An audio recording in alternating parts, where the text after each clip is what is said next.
Guys, para sa karagdagang information, ito po yung kanilang pangalan. Yun po ang kanilang Facebook and telephone number, mga kapatid. Paki ano na lang, no? Sige po, mga kuya. Baka gusto nyo magpunta dito. Yun po ang pangalan. Welcome, Chiki. Alright. At dito rin po ito matatagpuan sa Pandan, Antique, Province of Antique.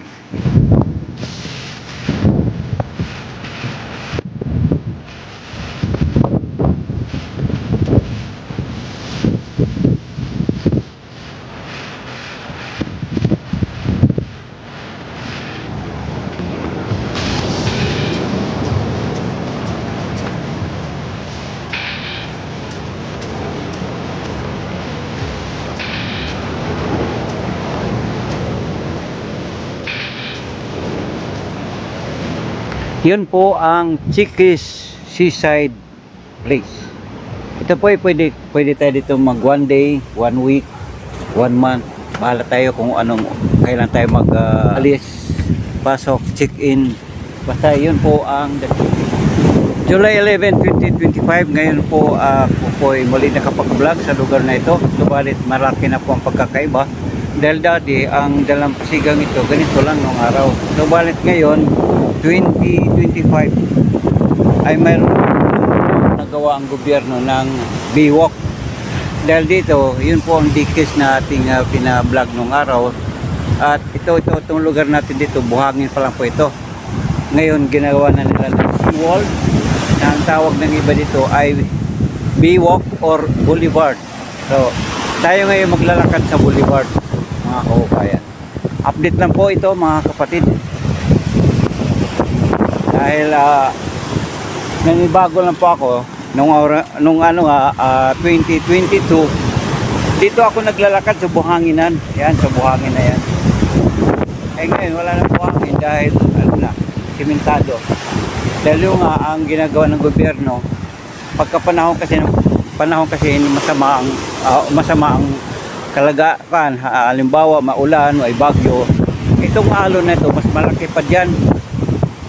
Malaki pa dyan, and then lumalagpas hanggang dito sa kabahayan. So ginagawa na ngayon ng seawall upang madipinsahan po ang kabahayan. Dahil kagaya ngayon, wala namang masamang panahon, magandang ang panahon, no? Maulap nga lang. Pero kita mo namang ulan, galit ang alon pagka humampas. So therefore, hindi ito basta-basta ng seawall, kundi talagang pinatibayan nila dahil mahirap naman kunting ulan, kunting hampas ng alon magigiba. Alright? At gaya ng isang team song dito sa bansa, sa lugar ng Antique or probinsya ng Antique, bukid kag baybay naga kitaay. Yun po ay kanta ni Alamis. Nagakitaay bukid kag baybay. Baybay meaning isa ito, baybayin mula sa dagat, baybayin. And then kita mo naman, bundok na kaya nito.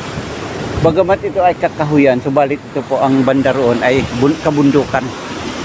Yun po ang ating ikutin ngayon. Right, mga kapatid, update lang po, update sa ating naranasan noong 2022 at sa ngayon 2025, meaning before and after.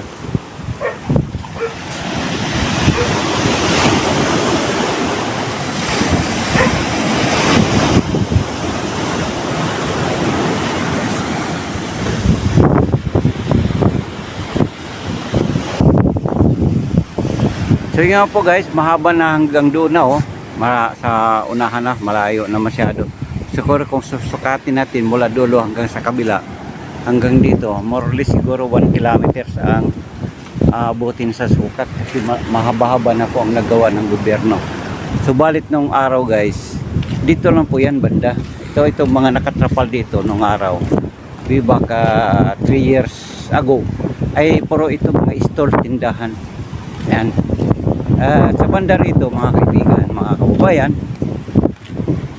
may daanan ito, diretso na po ito sa bayan. Bayan lugar. Yun po ang bayan ng Pandan. Okay? Mamaya po, lalakarin lang naman natin kung anong meron dito. Kasi ako minyo natutuwa naman dahil siyempre mayroon ng boulevard. May boulevard na. Naglalakad, nag-iisa sa boulevard. Right guys. Yan, kagaya nito ating nakikita ngayon. Ito, nung araw, mayroon tayong mabili itong mga coffee, mga tapsilugan. Ngayon, medyo na-stop na muna siguro nang dahil sa maang panahon or whatever, ano nang dahilan. Subalit ito na yung ating lilikuan. Itong kanton na to, mga kapatid, mga kabayan, pag ito'y dire-diretso hanggang doon sa paglabas na City Hall. Okay? At dito po, madadaanan dyan hanggang doon sa dulong-dulo ay ang palengke na po. So ikotin lang natin mga kapatid ang lugar na ito. Walking baga. So yun na po guys, yung dire-diretso palengke na po yan at saka tuloy-tuloy highway na po yan. Highway na papuntang Iloilo, San Jose, Calibo, Aklan. Yes, yun na po yan. Yan dumadaan ng mga bus at kung ano pang mga malalaking sasakyan. Subalit dito tayo sa kaliwa na dahil kung pupuntahan natin masyado na malayo. Okay?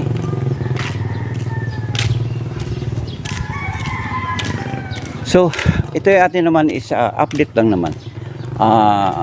Tour sa isang lugar na to na kung saan ay kinalagyan namin po itong Chickies Seaside Place na pwede tayong mag-stay doon. Malayo naman lakarin sa balit. Ganun talaga. Probinsya ito. Hindi naman kagaya doon sa ating kinalagyang lugar na malaki sa Manila. Kunting sibot sakay. Kasi andyan na kagad ang jeep. Okay? Kano lang ba yung pamasahe? 10 piso. Ngayon, pero nung araw 3 piso lang yan. So yan po mga kapatid. Okay? Update lang yan.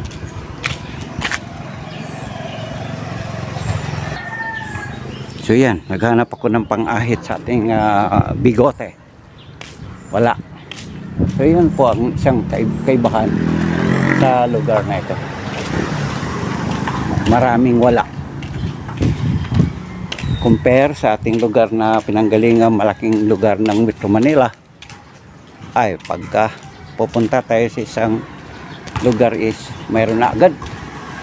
Ito naman yung pinaka-covered court sa lugar na to, mga kapatid. Okay guys, yeah. Boss, dito, ganun din naman. Ganun din ang bagsak dito, mga friends. Pagka kumanan tayo, ayan, pag kumanan tayo doon, bagsak dyan, palengke pa rin. Ayan, papalabas pa rin yan ng highway.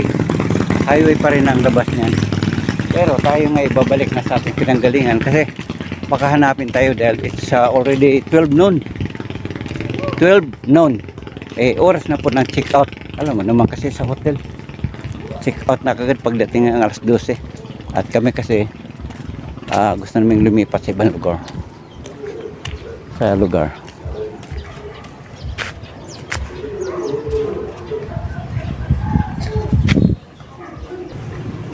So, kita nyo guys, haba natin ng pinag-ikutan. Dito lang ako nakabili ng pang-ahit. Yan, kulay dilaw. Alam ko naman, konting diferensya sa Manila kasi 30 pesos. Sa Manila, 30 pesos. Alright guys, kailangan natin pang-ahit kasi pupugi tayo lalo pag mahaba bigote. Kulay puti naman. Yun, ito mabalik. Doon umikot ako doon. Dito ka lang pala. Nandyan kami sa Chickies nakatira. So guys, dito lang ako nakabili kay Bossing. Tindahan niya. Akala ko wala. Maliit lang. Pero mayroon pala. Yun po ang kanyang malaki man ang space doon. Yun po ang buhay probinsya. Salamat. Balik tayo ngayon sa Chickies.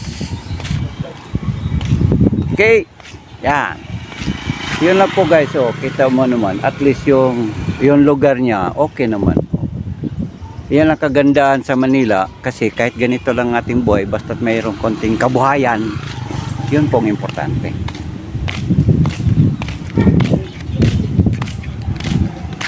Sa wakas, nakabila ko ng pang-ahit pugi. Yan guys, oh.